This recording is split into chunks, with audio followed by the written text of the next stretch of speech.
This is an Irreverent podcast. Check out irreverent.fm for shows from all our friends. Hello and welcome to Powers and Principalities, a show about the systems and institutions of white evangelical influence in America and the world. I'm your host, Blake Chastain, and this is Season 2. Season 1, published in the fall of 2020, was all about white evangelicalism and Christian nationalism. Season 2 focuses on white evangelicalism and media. This is episode 1.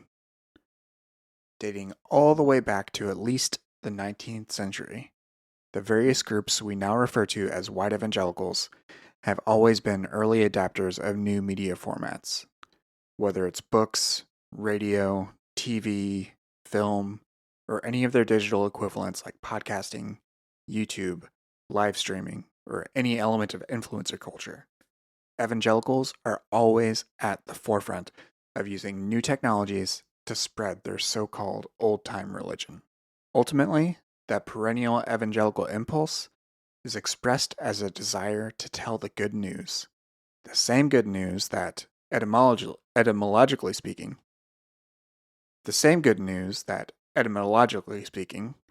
is the origin of the term evangelical, meaning messenger or one who announces. And that good news is found in the Bible. In order to share that news, it is necessary to share the Bible. And white evangelicals have built many institutions and businesses in order to do just that. The most recent and high profile of these institutions is the Museum of the Bible in Washington, D.C. And that's where this season begins. My guests for this episode are Cavon Concannon and Jill Hicks-Keeton, authors of the new book, Does Scripture Speak for Itself? The Museum of the Bible and the Politics of Interpretation. Their book takes a critical look at the Museum of the Bible and the story it is hoping to tell about the Bible. As you'll hear, it is a very particular perspective on the Bible, and it is trying to legitimate that perspective on the national scale. By placing the Museum of the Bible in the long lineage of other evangelical institutions established with similar ends, Concannon and Hicks-Keeton provide a necessary critique of this most recent attempt to prioritize and prefer the evangelical perspective to the detriment of all others who lay similar claim to the scriptures. I can't wait for you to hear this conversation. One quick programming note, this season will be added to more sporadically than Season 1. This is part of an ongoing effort on my part to publish conversations that I consider valuable to the public. But it is produced as I am able. If you want to help me make this work more sustainable, you can do so directly at postevangelicalpost.com. The Post Evangelical Post is the home of both Powers and Principalities, as well as my long-running podcast, Evangelical, where this show focuses on systems and institutions. Evangelical focuses on the stories of individuals who have left white evangelicalism and similar high-demand religions. You can subscribe to the Post Evangelical Post for free or at $4, $6, or $8 a month and get ad-free podcast feeds, subscriber-only content, and more. I donate 25% of net proceeds to White Homework and the Religious Exemption Accountability Project, two organizations that help those harmed by white evangelicalism. You can learn more about this at postevangelicalpost.com/support. If you're on social media, you can follow me on Twitter at brchastain and on Instagram, TikTok, and YouTube at brchastain_. This episode was produced by Podcat Audio.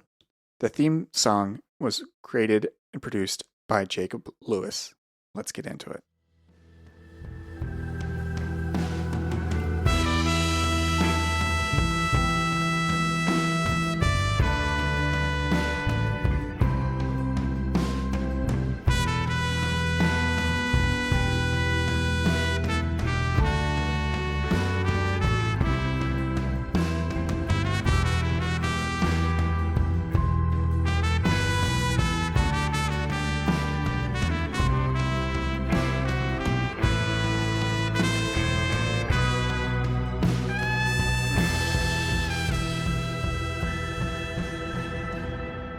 My guests today are Cavon Concannon and Jill Hicks-Keeton. They are the co-authors of a new book called Does Scripture Speak for Itself? The Museum of the Bible and the Politics of Interpretation. Jill and Cavon, welcome to the show. Thanks for having us. Happy to be here. Thank you for coming on. Your book is really, really fascinating, and I'm thrilled to have an opportunity to talk to you about this book. But really, in order to enter into this discussion, which your book is primarily is about the Museum of the Bible, which is a new museum that has prime real estate in the nation's capital. And as your book gets into, it has a particular perspective about the Bible. But before we get into that, what I would be really interested to learn is what drew you as professional scholars to this particular field of study of biblical studies. Jill, I'd love to hear from you first, and I'd love to hear from both of you in this regard. Sure. Well, so I'm currently a professor at the University of Oklahoma, but prior to coming here, I did a PhD in New Testament at Duke and went to Baylor for undergrad. So I was raised in and am very familiar with, from a personal standpoint, white evangelical Christianity in the US. And I went into academia in part because once I got to Baylor thinking I was going to be a minister, academia was, for a number of structural reasons, more open to me because I am a woman. But I came to this field out of an interest in historicizing the texts that are now in the Bible. I found it really exciting to learn about the historical circumstances that gave rise to the texts that are now biblical. And part of the reason is because I was inundated with the Bible.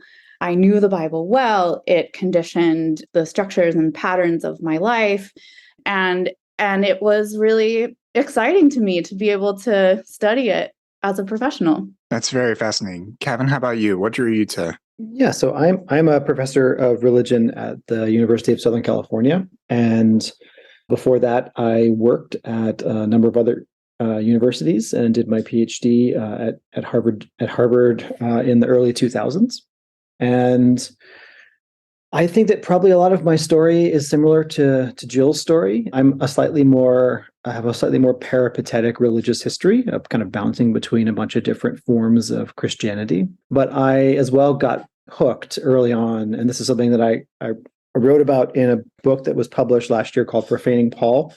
I got hooked on historicizing, particularly the letters of Paul, and got really invested in thinking about how a certain kind of historicized approach to those New Testament documents might be, I don't know, transgressively interesting for contemporary Christians. And my work over the course of the last 15 or so years has shifted quite a lot, and I'm no longer particularly interested in those kinds of historicizing maneuvers. I got invested in a whole bunch of different kinds of ways of doing history. And now I'm more interested in why people like me were interested in that sort of thing in the first place. Like, what is it about taking this modern conceptual and epistemic apparatus of historical criticism, which is the fancy, weird word that biblical scholars use for doing history, why that is appealing to people in the first place? What is it that does for contemporary readers of Christian texts? And I think that because we have both sort of shifted towards wanting to intellectually engage with how people make the Bible scriptural and authoritative, that this is why we were in part drawn to study the Museum of the Bible, which is a modern institution rather than something from antiquity. Right. You both used a word that I think would be helpful to expand on a little bit. You both used the word historicizing when you were describing your own sort of approach and evolution as scholars and readers and people. Could you expand on that a little bit and what you mean by that term, historicizing of the biblical text? Sure, I can take that. So one of the things that I remember when I first started going to Protestant churches as a young person was that, for the most part, the way in which I was told that one should read the Bible is what we would now call inductive biblical reading. Like, you open your Bible, you read it, you sort of figure out what the text is saying to you directly. And that's a complicated process because you're reading through things that are like lists of kings and rituals and apocalyptic visions and that sort of thing. But there's a kind of inductive logic of biblical reading. And a historicizing reading is one that says that these texts were produced at a particular time by certain people within a particular historical cultural milieu, and that context is in some ways the right way to read those texts, and that the meaning of those biblical texts have to be contextualized in order to speak in the way that they were intended to speak. Yeah, I'm thinking back to I went to a Christian college, an evangelical Christian college, and was a biblical literature major for much of that tenure. I ended up changing majors and only graduated with the minor, but taking courses like inductive Bible study and a couple of years of undergraduate Greek. They did, emphasize there that the original context was important to understand. That wasn't necessarily something that was carried over amongst all the professors, but some of the more rigorous professors, I think, to use that term, I think had that approach as well. Thank you for that extra detail. Expanding on that a little bit, I am, as in the biblical studies field, how do you as scholars, and you can certainly answer this as how you approach this or how you think the overall field approaches this, but how is the Bible approached as a text, and how is that sort of different than maybe the person that might be reading this more devotionally, or someone that is engaging with a biblical text in a church setting? I would imagine that sometimes might make your work a little more difficult to present to a more general audience. But as members of this particular field of study, how are these texts approached? So I'm going to answer this one because I both grew up in and now teach in the Bible Belt. Mm-hmm. And so I have to think a lot in my teaching in Oklahoma about how to help students who, for the most part, are really familiar with devotional reading of the Bible, and in some cases engage in it regularly themselves, to help them think differently about what kinds of questions to ask of the Bible. So shifting from what can I get out of this text? What is being communicated to me by an invisible deity, okay, which they call God? Shift that to questions that can be answered with observable data that could be invoked reasonably in any other history classroom. Okay, so evidence that is on the page or in the world, rather than something that is being communicated individually to a person that can't be tested by others. And so that, thinking about the Bible as a library of ancient texts that were produced by particular people in specific places in particular times, trying to figure out who those people were and why they put these texts together and how they made these texts authoritative and what difference that made in their lives. That's a reconstructive project that does not involve principally one's own communication or connection to a deity or a God through the text itself. And one of the things that biblical scholars, we think should be doing in the classroom is doing that, which is in some sense an attempt to get people to empathize with and to think outside of their own context, to try to imagine how other people live their lives and think about the world and develop worldviews different from their own. But one of the things that we've noticed about how our field operates is that historical critics of the Bible, academic biblical scholars, often have come to function as people who gatekeep on how the Bible can be made meaningful, how meaning can be drawn out of it, which is to say that it takes a certain amount of education and it takes a lot of training to be able to say, well, this is how people would have done things in the first century. And to make that claim is a claim to power over the text. And one of the things that has shifted for us, and this is part of what has infused our work that is in this book, is that we think that biblical scholarship also needs to move away from gatekeeping the first century context of the New Testament and try and turn the analytical tools that we have, this ability to historicize texts, onto the history of the Bible itself. So to look not just at what did the Bible authors in the first century mean or intend to mean in the documents that we can sort of hypothetically date to that period, but what were Christians doing with biblical texts, materially, ritually, theologically, at various time periods and in different places. To look at the history of the Bible as a series of multiple Bibles being produced over and over again. And we use this fancy word in the book called scripturalization, which we draw from the work of a scholar named Vincent Wimbush, who has been really instrumental in helping us think through some of these issues, which is to say that we try to attend to how do people make biblical text scriptural for themselves and their community over and over again in a process that involves them being reworked and redone and remade and reinterpreted so that they continue to be scripture even as their meanings change and even as their value or their role within a community changes. One of the failures of historical criticism as a primary optic of recontextualizing biblical texts, and we say this in the book, is that it considers context without the consequences. And so historical critics are often arguing about history without any consideration for ethics or how viewing the Bible as authoritative has effects on other people, often who are historically marginalized or disempowered.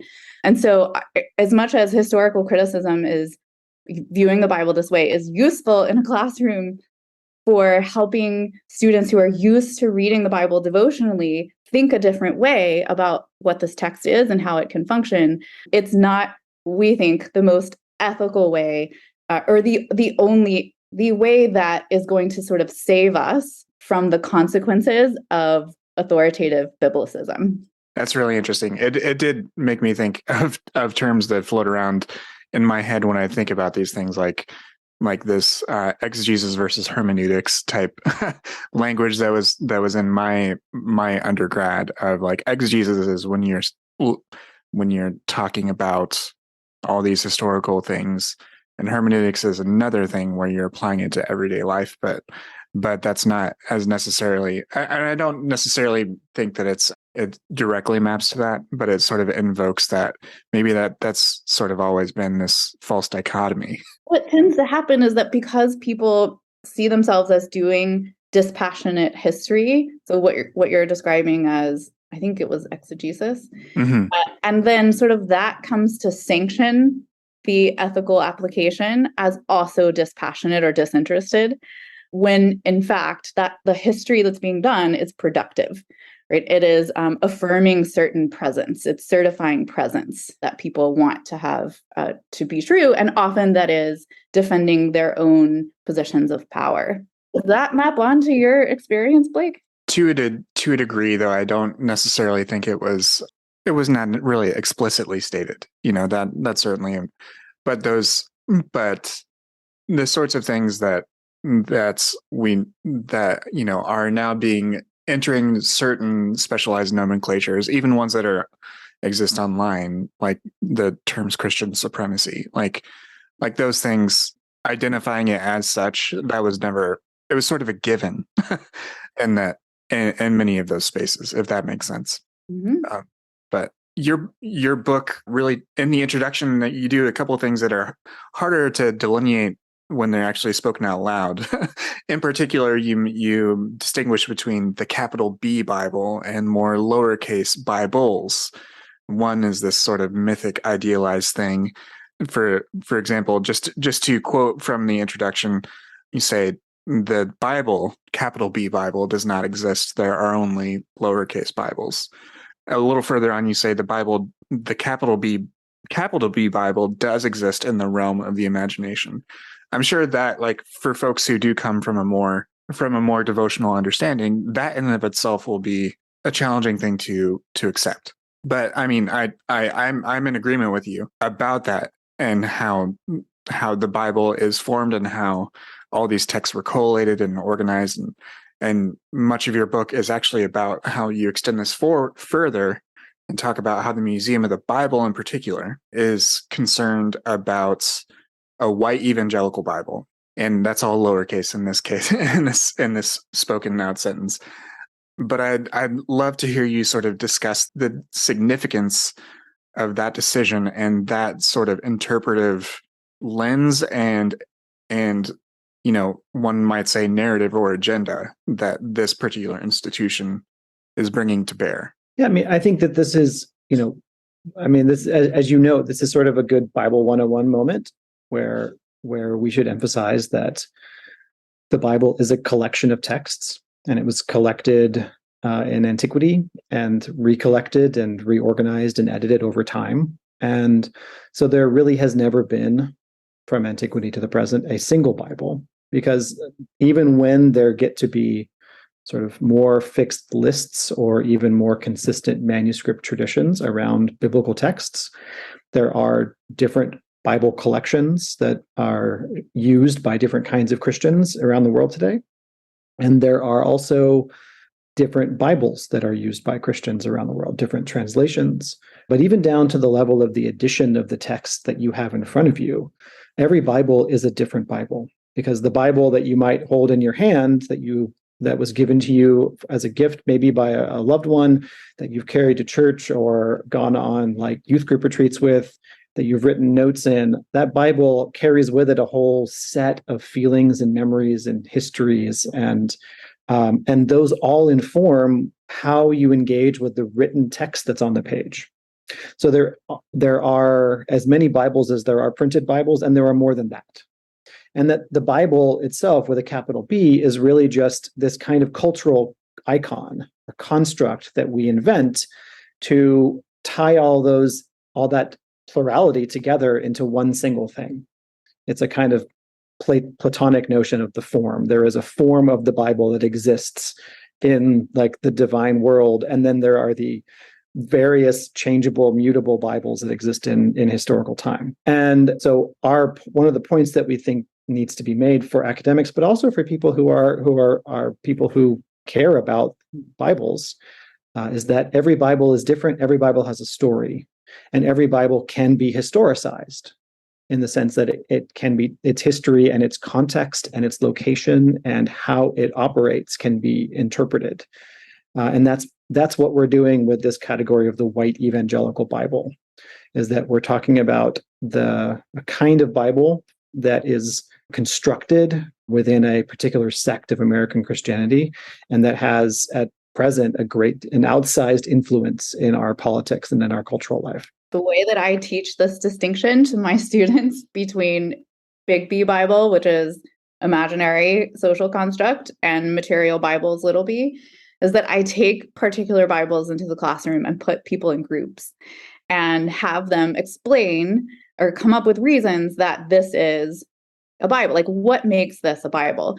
And of course, the Bibles that I've distributed to them are all very different. There is a Tanakh, Jewish Bible. There's a Christian New Testament that doesn't have the Old Testament, and so forth. But then I also bring in the Jerky Bible, okay, which is a book where you learn all about how to make beef jerky. and the point is that we all are bringing this idea of Big B Bible to the table. And that's why the Jerky Bible, the authors of the Jerky Bible, chose the word Bible to put on the front, because they wanted to convey to potential buyers that, hey, this is your, one-stop shop to learn all things about jerky. This is an authoritative guide. This is, the place to come to learn about whatever this is. So the idea is that those adjectives about beef jerky that are attached to this Jerky Bible tend to represent the adjectives that people associate with the word Bible when it's the imaginary social construct, the cultural icon, because none of those Bibles that I distribute to the students are actually the Bible. And in our early work on the museum, we were really concerned about sort of teaching people, hey, this museum of the Bible, that definite article is a problem because there's no such thing as the Bible. And over time, it became more interesting to us to think about not challenging them, hey, there's no the Bible, but instead moving towards, okay, they're producing a particular Bible. Let's describe what that Bible is like. And so we call it the white evangelical Bible because it's a Bible principally that works to preserve or fight for the authority and preserve the influence of white evangelicals in the United States. Right. One thing it makes me think of from my own story is I was a very evangelical teenager and I worked in a Christian bookstore. I was this small place called smaller franchise called Limestone Books that was in sort of the Midwest, and this particular bookstore was in a mall, and it was in the Chicago suburbs, which has a pretty sizable Catholic population. And the fact that it was in a mall and it was a bookstore, Catholics would come in looking for christening gifts, first communion gifts.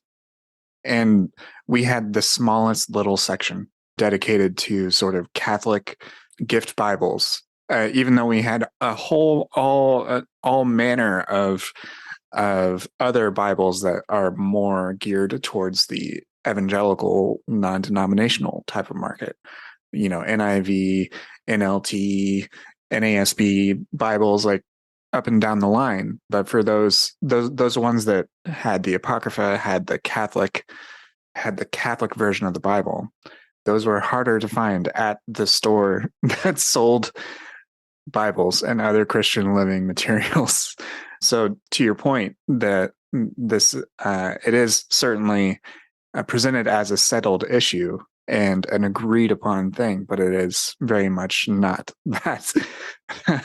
That makes sense to me, by the way, that there would be fewer Catholic Bibles on offer there, in part not only because it's a Protestant bookstore, but also because Catholics engage the Bible differently than Protestants. And so the Protestants who are reading the Bible devotionally in their do people still call it quiet time?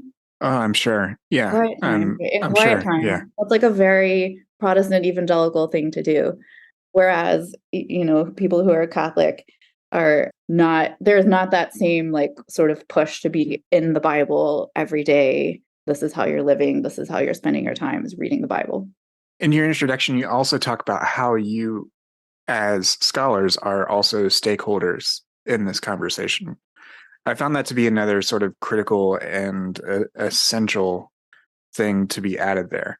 Could you start, Jill, just by talking about why it's valuable for non-evangelicals to engage with this particular presentation of the Bible in this place called the Museum of the Bible, and again in DC, close to all of these other storied museums and institutions? Yeah. So the Museum of the Bible, as you say, it's in the heart of American power, and it is founded and funded by the evangelical Green family who reside in the state that I now call home, who have also engaged in political activism that is associated with conservative causes. Mm-hmm. And so the production of the particular Bible that is good for white evangelicals in the United States in the Capitol affects other people in the sense that this is a platform for publicizing white evangelical views of not only the Bible, but also of politics. And so one of the ways that the museum functions is it's a place where white evangelicalism can gain or attempt to gain respectability for political positions that might otherwise make people raise eyebrows because of their association with conservative Christian political policies. And in a time when white evangelicals really, like, they have an outsized influence in the political sphere, it's important to be paying attention to the institutions that are producing the authority by which they're making these claims, and that are making these claims feel and seem normative for a larger public when they don't have to be, and themselves can be historicized. Cavon, anything else to build upon there? Yeah, I mean, I think that, part of what changed for us as we engaged with this museum over time is that initially we saw ourselves in that gatekeeper function, that where we were kind of arguing about, well, does this museum get its history right? Is it doing a good job? Is it giving a kind of evangelical reading of the history of the Bible? And the thing about being a historian of early Christianity is that we don't have a great deal of evidence. We don't really have a lot of material to work with. And so a lot of the histories that we tell about the earliest Christians and their texts are largely kind of made up. I mean, some of my colleagues may not like this, but we tell stories with the fragments of stuff that we have. And you can tell those stories in a lot of different ways. And this is, you mentioned that in your undergraduate degree at a Christian college, you were also learning how to historically contextualize the Bible. And so there are a lot of conservative evangelical ways to historicize the Bible. And there are ways of historicizing the Bible that go in a completely different direction, that do not sort of impose or bring in certain kinds of theological assumptions and whatever. But the wide array of approaches to how one can historicize the story of the Bible means that if you go into a room and you fight with the people who are working at the Museum of the Bible or the scholars that they have hired to work on their exhibits, what you end up doing is you're arguing over whose history is right. And in a lot of ways, I would say that my history is more accurate than theirs, but that's a fight that I don't win. It's a fight where we're just fighting over stuff that neither of us can really prove.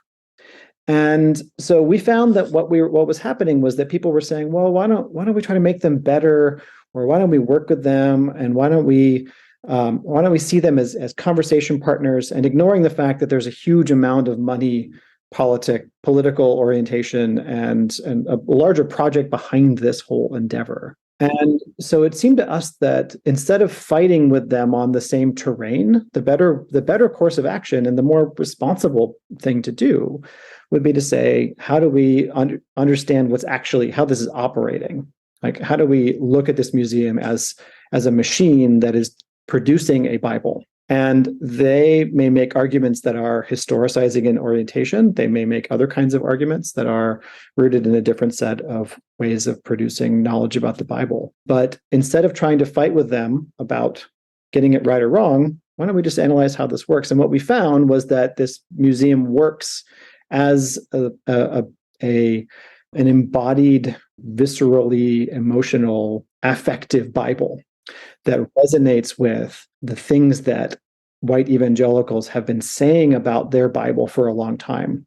And one of the things that we do in chapter 1 is to note that this is one of a whole host of institutions that white evangelical capital has built over the course of the last century and more, to take what was a pretty fringe notion about the Bible and a fringe set of theological ideas, fringe within the larger panoply of American Protestantism or world Christianity, and to make it and to resonate it and amplify it so loudly that if you ask people who are not Christian in the American public sphere, like, what do Christians believe? Typically they associate Christian belief with what white evangelicals believe. And so the museum, we treat it as part of a larger network of institutions that are making this Bible seem self-evident as what the Bible is. But we're supposed to be explaining why we're stakeholders. No, but I have something to add on that, if I can. Sure, absolutely. So, I mean, coming back to the distinction between Big B Bible and Little B Bible, if the Bible, Little B Bible, that is being produced and amplified and publicized by this museum becomes authoritative in the United States, I feel worried about that for people, humans. So, like, I'm a stakeholder in part because I'm a human in the United States. Because the Bible that they're producing is Christian nationalist, white supremacist, anti-feminist, colonialist, and aligns with a lot of politics and ethics that I am not on board with. And so in that sense, we're critics of, well, I won't speak for you, Cavon, but I think this is true. We say we are critics in the book, but I think that we are critics of this political agenda and therefore concerned in some ways about the potential collapsing of the distinction between the little B Bible in this museum with Big B Bible, which people see as this authoritative document that should be a guide for living. Right. And I would echo that. Yes, I also share those same ethical concerns that Jill does. And I would note that like there is a discourse about what it means to be a critic in evangelical culture. To be a critic is to be not on board with the project, to be a kind of outsider. Like if you're critical, that has a negative connotation to it. And I think when we talk about what it means to be a critic, it means that yes, we have our ethical stance and we know where we stand on things and what we believe and what we think. But also to be a critic means you have to actually understand how something works to be able to talk about it. And so to critique here is not just saying it's bad. And that's not what the point of this book is. The point is to understand how it works. Right. Now, we want to know how it works so that we can, intervene in that. When you know how a motor works, you know how to either fix it or you also know how to break it. Or trash it. Exactly. Yeah. But the thing is, we're really not fans of like criticism for criticism's sake. To be snarky, we're not really here to be snarky about this. We're not really here to sort of cut down people's systems of belief. We want to understand them in an empathetic way and in an intelligent and nuanced way, even if at the end of the day we are also like not on board with that project. Right. Yeah. And you did indicate that to be a critic is to be, to invite yourself to severe consequences or potential severe consequences within evangelical spaces. I mean, speaking as someone in that sort of ecosystem, my place in talking about evangelical things and using that terminology and everything else, that is absolutely true. People come into consequences, and then in general within evangelicalism, if you take a strong enough stance, then oftentimes you either fall on deaf ears or are either shown the door or your sphere of influence is rapidly reduced. So that is a very good point.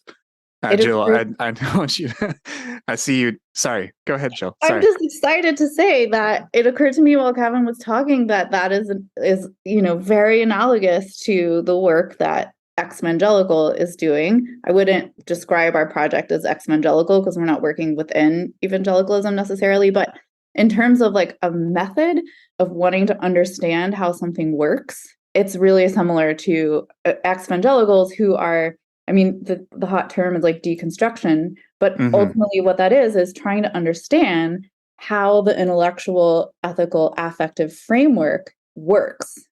Yes. I remember when I discovered the evangelical hashtag and was just, I got sucked in for hours and hours on Twitter reading this evangelical hashtag. It was absolutely fascinating. Yeah. And to me, that speaks to something a little, and I do want to return to the work of your book, but just to talk about that a little bit, I do think that speaks to the effectiveness of critique of white evangelicalism that is informed and has both lived experience as well as significant study behind it. Evangelical itself, and in my mind, primarily functions as at this point as a counter public. It's something that is countering the more dominant narrative, the one that is being represented by something like the Museum of the Bible that has hundreds of millions of dollars of funding. This is something that people are bringing and expressing their own stories and sharing their own slices of expertise about their lived experience and whatever else they've learned with an unclear audience, because it's just being published to the internet, and who knows what that means. But that is very, by and large, part of that work. And one of the things that makes that process of deconstruction that you mentioned, Jill, very confusing and confounding for people is when they have been instructed in white evangelical teachings and practices and other types of religion. But speaking specifically about white evangelicalism, the sorts of teachings and practices that are inculcated in young people and people of all ages, once it brushes up against a degree of outside perspective, cognitive dissonance starts to kick in, and then that leads to a lot of questioning and all of that. But the Museum of the Bible is very much a project of building up that particular point of view. So I'm going to use that as a segue. And I actually wanted to go back to one thing you mentioned, Cavon, about how there were all these other institutions and structures that were built in the 19th and 20th centuries that the Green family, who is the primary donors and people that have envisioned this, have really, you place them in that line. But why is the question of all that long history, over a century of investment and funding and media creation and institution building, so integral to understanding the Museum of the Bible today? So I think, it's a great question. And I think that part of why it's important to tackle that question and to think about it in these terms is partly a notion of how we understand what it means to talk about evangelicalism or religion more broadly. That by and large, we in the United States have a kind of popular notion of religion as like beliefs that people have. And that we have a kind of facile, simplistic notion that people have these beliefs and they act because of those beliefs. And that's typically how we cover religion in journalistic contexts. It's often how religion is treated in some academic contexts.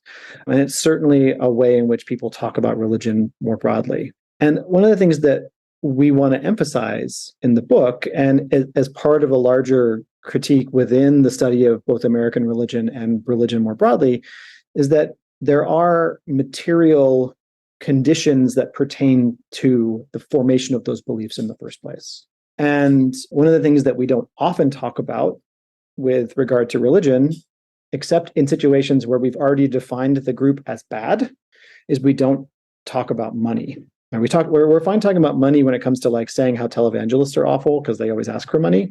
But what we don't talk about very much is how money is used to shape what we think and believe, right? We might feel comfortable talking about, say, Rupert Murdoch's Fox News empire and shaping a whole context of discourse.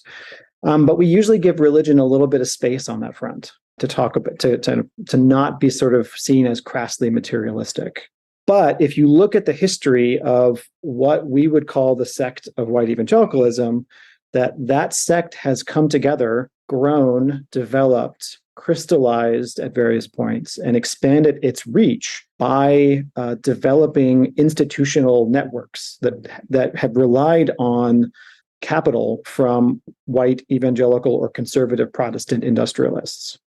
And we trace some of this. There's a very long history of this, and we use a couple examples in the book. We talk about people like Lyman Stewart, who built both Biola here in Southern California with his oil money, but also invested in the production of the Fundamentals, which was really the kind of first national mailing network of conservative Protestants that gave kind of an identity to what ended up becoming the fundamentalist movement. Talk about J. Howard Pugh, whose family now underwrites a lot of NPR, but back in the day was involved in bringing together conservative Protestants with business leaders and with libertarian economists to kind of create the conditions which eventually lead to the welding together of those interests in our contemporary politics. Formation of news networks, podcast networks now, radio networks, television networks, Christian academic institutions. One thinks of like Oral Roberts University or the Moody Bible Institute. All of these institutions, they work together and they work individually.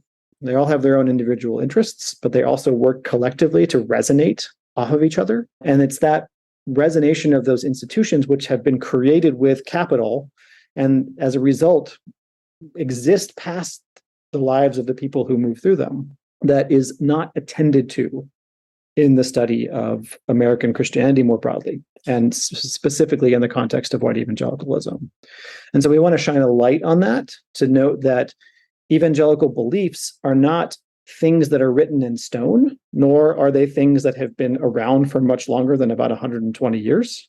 Nor is their Bible, by the way. Or is their Bible, right? And so they have a history. It's a short history. It's funded by a lot of money. It could have been done differently.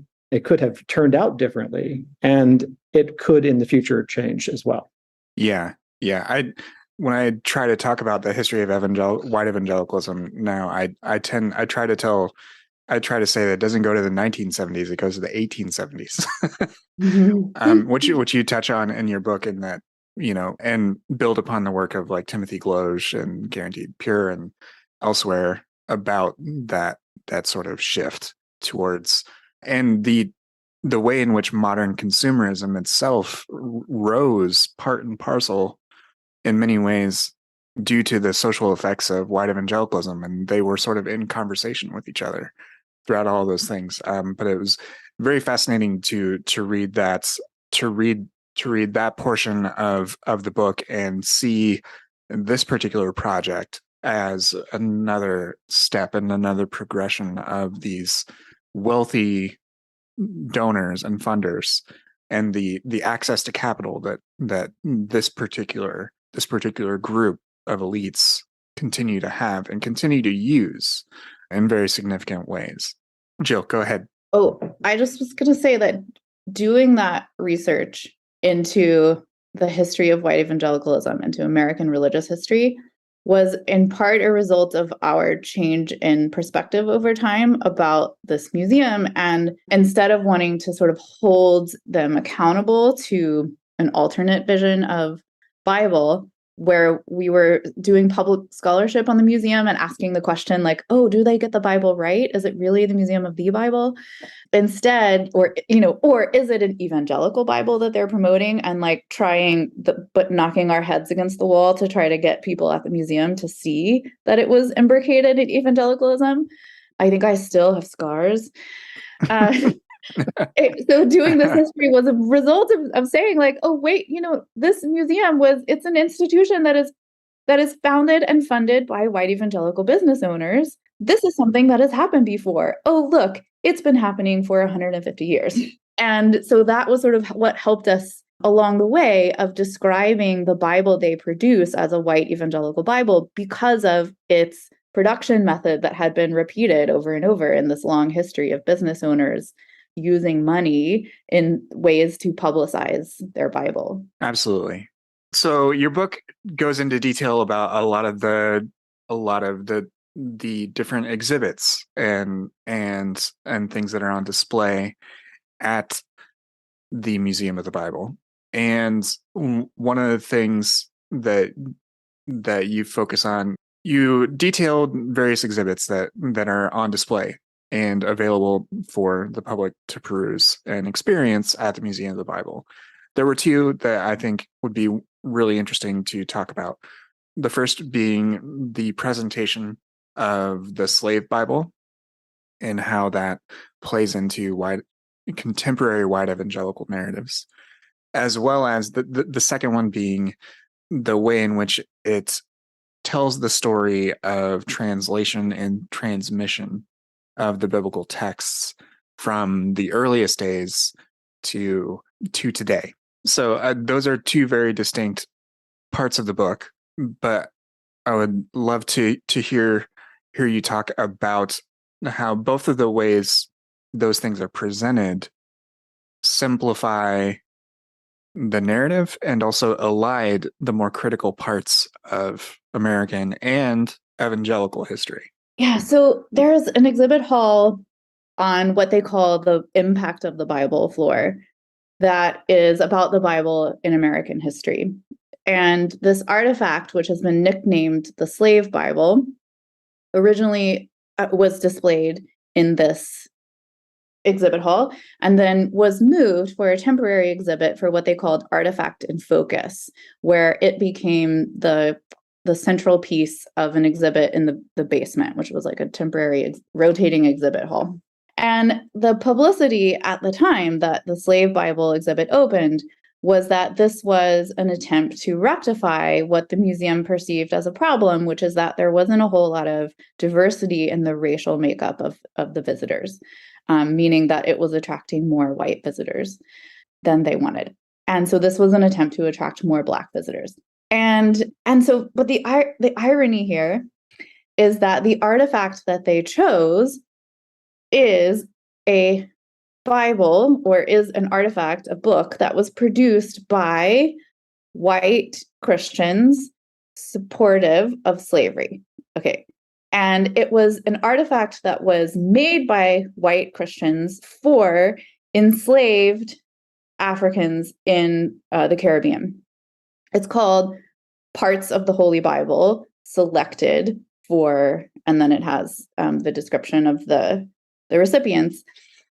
And when we investigated more closely this artifact, both its contents and its circumstances of production, we noticed that there were some things in the museum that were sort of very convenient for authorizing a certain kind of present right now, which is that white evangelicals, like pretty much everybody else in the country, look back on slavery as a really bad thing in the history of the United States, something that they are motivated to disentangle the Bible from, because they don't want the Bible to be complicit in something that is universally regarded as harmful now. And so what we argue is that the Slave Bible exhibit, in addition to how slavery is presented on the Bible in America floor, that ultimately its function is to exculpate the Bible from blame in something that was considered harmful, or that is now considered harmful. And one of the ways that they did this was to send out marketing materials that decried the editing of a Bible, meaning that they were upset that and they were trying to cultivate this on the part of visitors too, to be upset that a Bible had been manipulated. And the reason they thought it was manipulated is because they said it was a Bible, and then pieces were torn out of it, and then it was given to enslaved persons. So like the Exodus is ripped out. Galatians 3:28, where Paul says there is neither slave nor free, ripped out. But when you actually look at the full quotations of lines that are selectively quoted on the museum walls, what you find is that this was less a project about mutilating a Bible and instead choosing particular passages that are relevant for the intended population. So this is an uncomfortable analogy, but it's a little bit like producing a surfer's Bible or a Bible for teenage girls. You know, they were selecting things that were considered appropriate for that targeted population. So it was actually more of a curation than a cutting down. And in an interview, the then CEO that was produced, his name is Ken McKenzie, it was on NBC Nightly News. One of the things he commented about that he wanted visitors to take away from this exhibit was, may this never happen again. And you would think that in this context, what you would mean is enslaving people, but actually what he meant was to mutilate the Bible. And so rhetorically, what happens in the exhibit in the presentation of this artifact is that a narrative is told that makes it easy for visitors to come in and decry the connection of the Bible with slavery and to say, oh, those people were misusing the Bible. They were editing the Bible. They were doing something wrong. And the implication is only if the Bible had been the whole Bible, then it would have been obviously good. So it's a way to mark the Bible as the good book. which then can then be commended as an authoritative moral guide because it is not complicit in slavery. So that's how the museum makes the Bible into the good book, by disentangling it from these ethical issues that are now widely settled. And we should say that in the past, when the United States was a slaveholding society, the Bible was used often and effectively as a buttressing system for enslaving human beings. Well, it's way easier to argue for slavery from the Bible. Yes, it is absolutely way easier to argue in favor of slavery than against it. You get to do a lot of work to make the Bible in any way critical of enslaving other human beings. And so the museum characterizes this as people make the Bible do bad things like support slavery. But when the Bible is allowed to be whole and speak for itself, then it only does good things. It only brings about good stuff. And to Jill's point, part of the frustration for the mutilation of the Bible was not necessarily that it also was done in support of slavery, but because the Bible becomes actually the victim that we should be worried about. Like the Bible becomes a victim analogous to the bodies of people who were enslaved, but in some ways more urgently necessary to address. That the Bible, which in this case, if we are right about how this museum functions, the Bible that's being talked about here is a white evangelical Bible, which basically is a way of saying that this is about white evangelicals. But when their Bible is seen to be on the wrong side of history or critiqued, it's a critique of their group. When you critique that Bible, you critique them as people. And it plays into larger persecution narratives that evangelicals cultivate in their discourse. We argue that one of the functions of this exhibit was to make, I don't think we say it this starkly, but I'll paraphrase, was to make white evangelicals feel better about using the Bible as a moral guide. It's to make them feel good about a book that they are making good, as what we consider good is a moving target. So you asked as well about translation. Mm-hmm. So that moves us to a different floor, to the floor that is called the History of the Bible floor, and that's the floor where a lot of the artifacts from biblical history are presented. These are the things that got the museum in trouble on a lot of fronts for their curatorial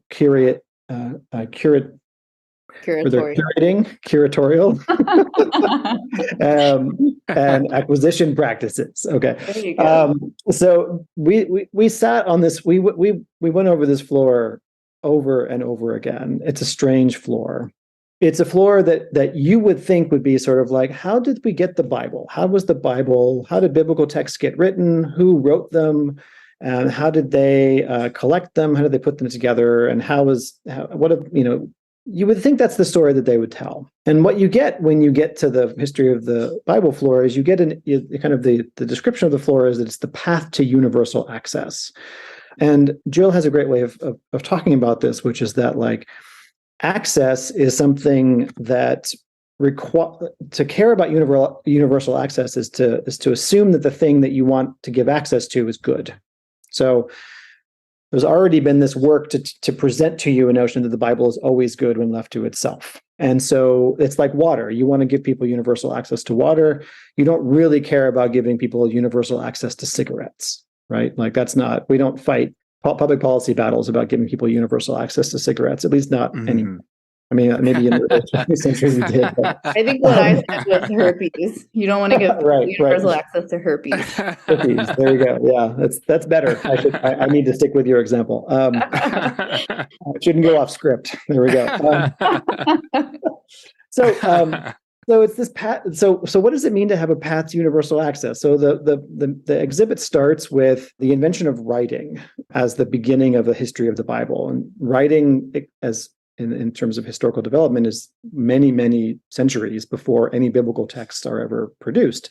So why would you start with the invention of writing? And one of the things that we ended up coming to figure out as we worked through this floor is that the floor is really not so much a history of the Bible as it is a history of technologies of communication, which is to say, how do we answer the problem of getting the Bible from being a pre-existent divine word something that exists in the mind of a non-visible entity, how does it get into history, and how do you transmit that faithfully and reliably over the course of human history so that eventually everybody has access to the thoughts of this invisible deity?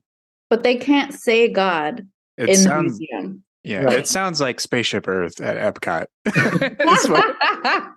Because that is also essentially a history of communication. Okay, yeah. Oh man, I should have gotten research funding to go to Disney World instead.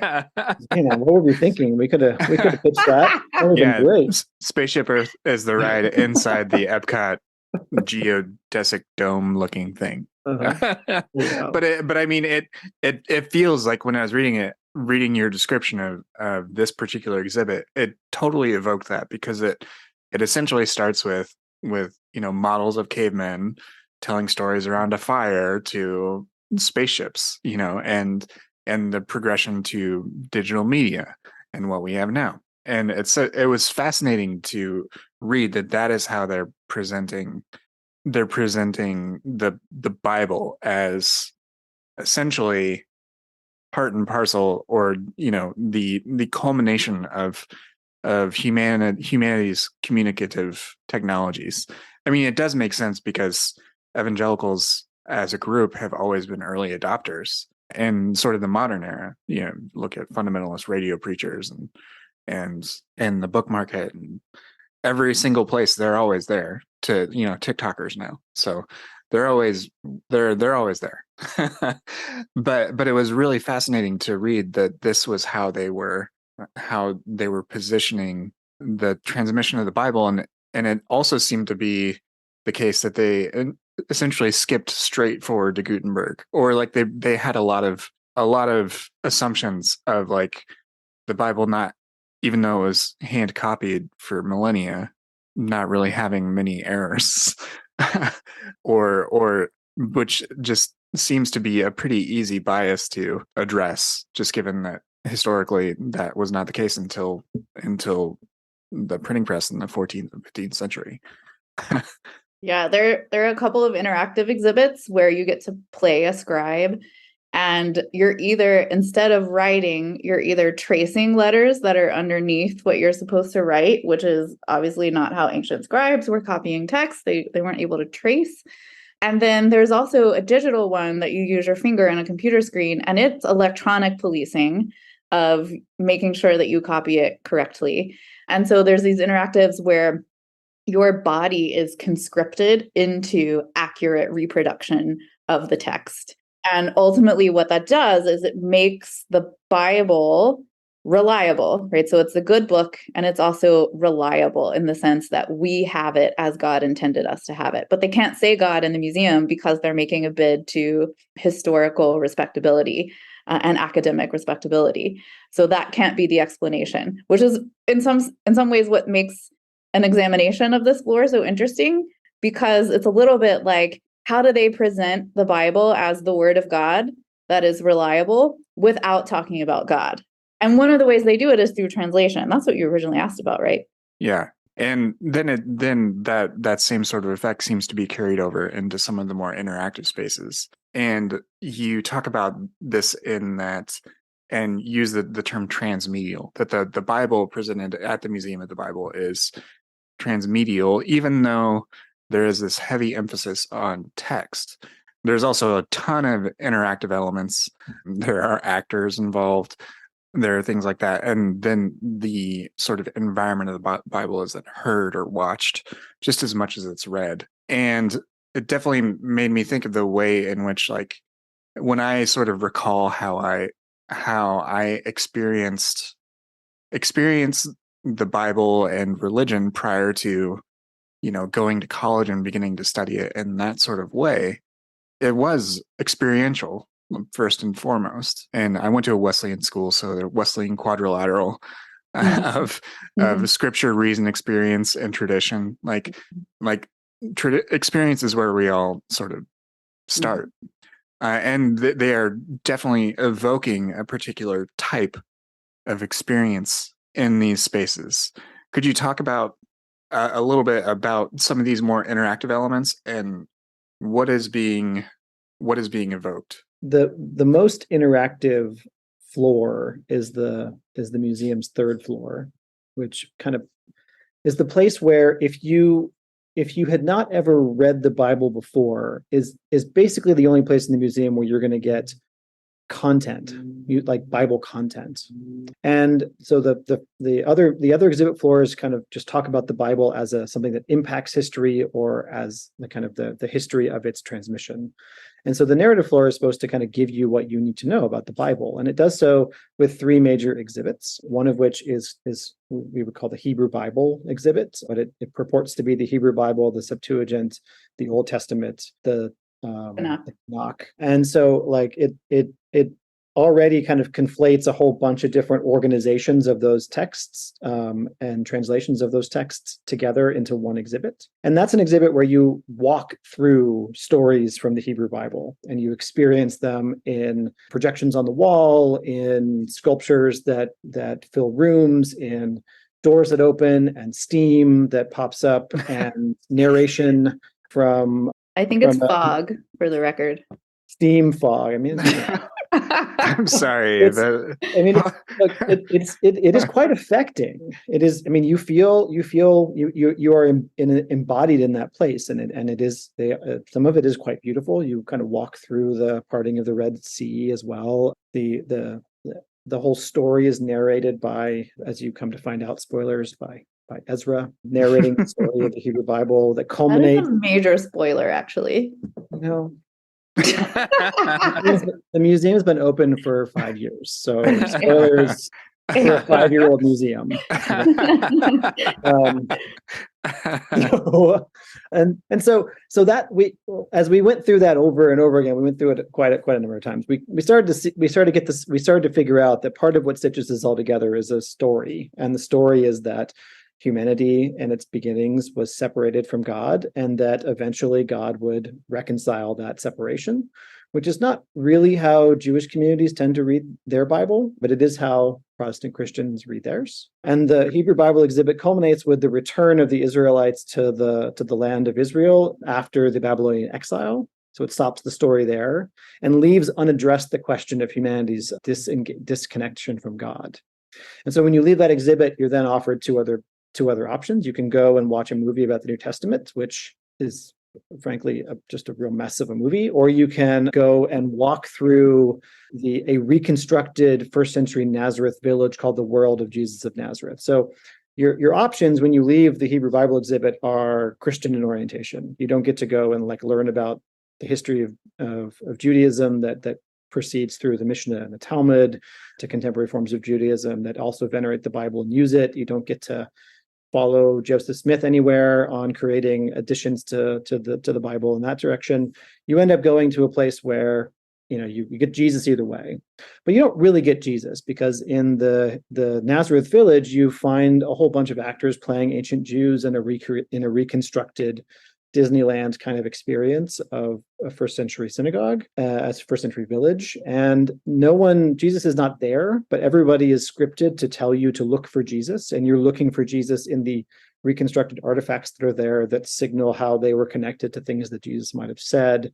You look for Jesus in the stories that are told about how he confounded the people that live in this village. And you're told that he's elsewhere, but in that, as you're searching for him, you're kind of conscripted into the search for him, and you're kind of feeling connected to that world.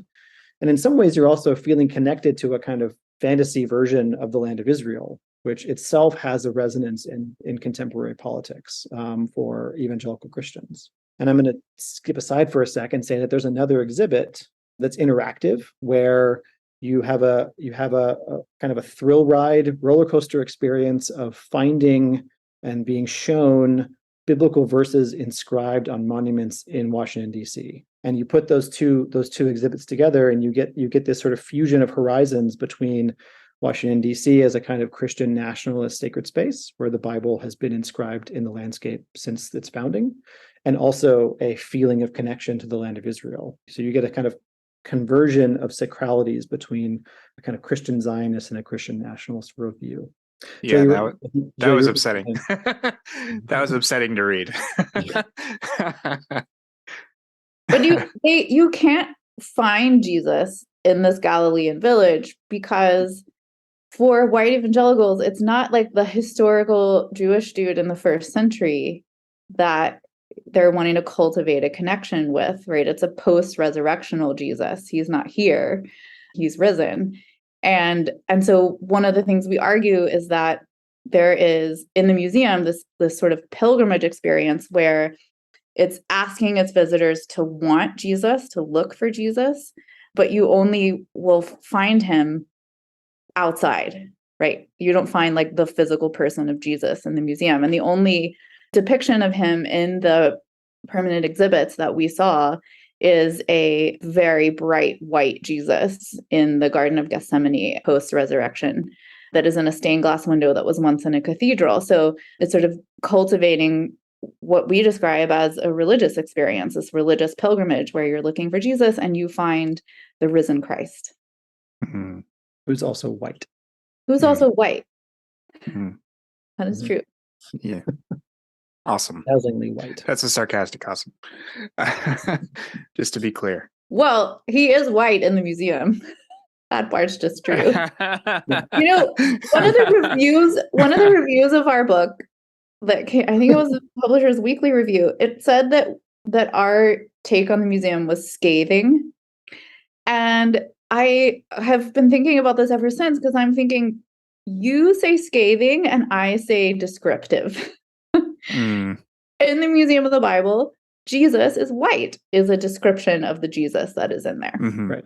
And as you've said before, Jill, or at least I've heard you say that if you think that description is scathing, then that's your problem. Well, what does it tell you about what you think? Yeah. I mean, yeah. And I wouldn't characterize your text by any stretch as polemical or by like you say definitive things, but they're not intended to evoke, it's not provocative for the sake of provocation. That is not the read that is not what I found in the text. I'm really glad to hear that. That's what Twitter's for. That's exactly right. That's exactly right. Put the takes on Twitter. I really appreciated this conversation. There's a whole other section that folks should pick up the book to read about how this museum and the entire project is a way of legitimizing through social capital. You have a very good part about how this is transmuting financial capital into social capital, which is really valuable. But instead of getting into that, I will tell people to pick up the book. What I would really like to sort of close out is just with another hypothetical. We sort of started this conversation about talking about how the Bible exists in this sort of realm of imagination. So I'm going to ask the two of you to describe it in the realm of your imaginations, what an imagined museum, alternative museum of the Bible would look like. What type of exhibits, what type of things would you include if you were entrusted with this level of financial capital to create a public space to educate people and inform people about the Bible or Bibles? I'd be very curious to hear what sort of things you would highlight about this hypothetical museum of the Bible. So I'm going to channel Cavon for a second. Since you've been quoting me, I'm going to quote you. His response to this question a while ago was, nobody asked for this museum. Meaning, because they like the people who were the biblical scholars who were involved in the museum were behaving as though the museum was owed our expertise to make it better, that critique function to make this museum better. And we really, we want to resist that idea because in part because nobody asked for the museum, but also museums are problematic types of institutions that are capturing and capitalizing on other people's heritage and presenting it to certify particular presence, which I just ethically think is problematic, even as I am also like, a white woman snob who likes to visit museums. So I actually had my students at OU build alternative exhibits using the Museum of the Bible as a jumping off point for having them materialize lessons that they had learned about the Bible in the class. And I actually think that some of their solutions to problems that they perceived in the Museum of the Bible were pretty brilliant. So I will mention one while not taking credit for it and also strategically not answering the question I was asked. One of the things they did was to re-script the Hebrew Bible Old Testament exhibit. And what they suggested was to have people go through the exhibit 3 times, and that you would have on headphones so that you get a different narration each time. And one would be a narration of the Tanakh so that people gained a sense of how Jews tend to read this sacred set of texts. One would be a narration of the Christian Old Testament, and one would be a narration that reflected historical critical scholarship, which was in general what they were encountering in the classroom. And I thought that that was just, a cool idea for how to address the idea that the Hebrew Bible is not one thing, because different communities receive it and study it and think of it differently. So that would be kind of cool. Oh, also, sorry, one more thing. I once told the CEO that to fix the Christian supersessionism in the museum, they would need to rip out the Jesus of Nazareth section, the Galilean village, and instead put an exhibit about rabbinic Judaism and the Talmud, which is functionally historically analogous to the New Testament and Christianity within rabbinic Judaism. And the look on his face, I have to tell you, that would have cost some dollars. He was not excited about that. That was my other fix for it. I think that Jill's right that my response to this museum has largely been no, I did not want this. No one wants this. The only reason you want a museum of the Bible is to claim power over the Bible and to use that for whatever you think of as good ends. I think that at the end of the day, the example that Jill's students come up with really gets at the heart of what is at issue here, which is that if there is no Bible, there are just contestations over biblical meaning. There are uses of biblical literature at different times and places. And I think in some sense, the classroom is better for this than a museum, which is to say that people sitting together, looking at the same printed text interpreted in a myriad of different ways, and recognizing that there are ethical obligations that come with how one interprets, and that there also are no rules, in a sense, for how one interprets. And dwelling on the multiplicity of interpretations and the ethics that are involved in those interpretations, the political context, the social context, the cultural context in which those interpretations take place, the asymmetrical power relationships that determine what are acceptable and what are unacceptable ways of interpreting at different times and places. That you can't really do in a museum. You can do it in a classroom. You can do it together with other human beings. Then in some sense, the way to think about how to ethically engage with the Bible is to do so in the context of talking with other people, and not necessarily walking through a sterile museum and passively being given information from placards and signage. And or conscripted into it bodily. Yeah. Right. That's a good way to put it, Kevin. And that's just to be clear, that was the I would rather not is totally a valid a valid response to that question. Well, are you going to visit the museum, Blake? The next time I'm in DC, I might make a point to go just to experience it for myself. I'm not thrilled about the fact that there's a fee that seems to be variable. I don't know, but we'll put you on our family membership. Okay, great. This has been a really wonderful conversation. Thank you for taking the time out of your day to speak with me about your book. I will absolutely make sure to link everything in the show notes. Is there anything else that either of you would like to mention or plug here at the end of our conversation? Well, everybody should also buy Cavon's most recent book, Profaning Paul, which he mentioned earlier at the beginning of the conversation, which I will save because I didn't know if he was going to. I should also say that everyone should be ready to buy Jill's next book, which will be called Good Book, and how white evangelicals save the Bible to save themselves. Mm-hmm. Wonderful. Well, Jill, Cavon, thank you very much for joining me today. Thank you, Blake. Thank you so much for having us.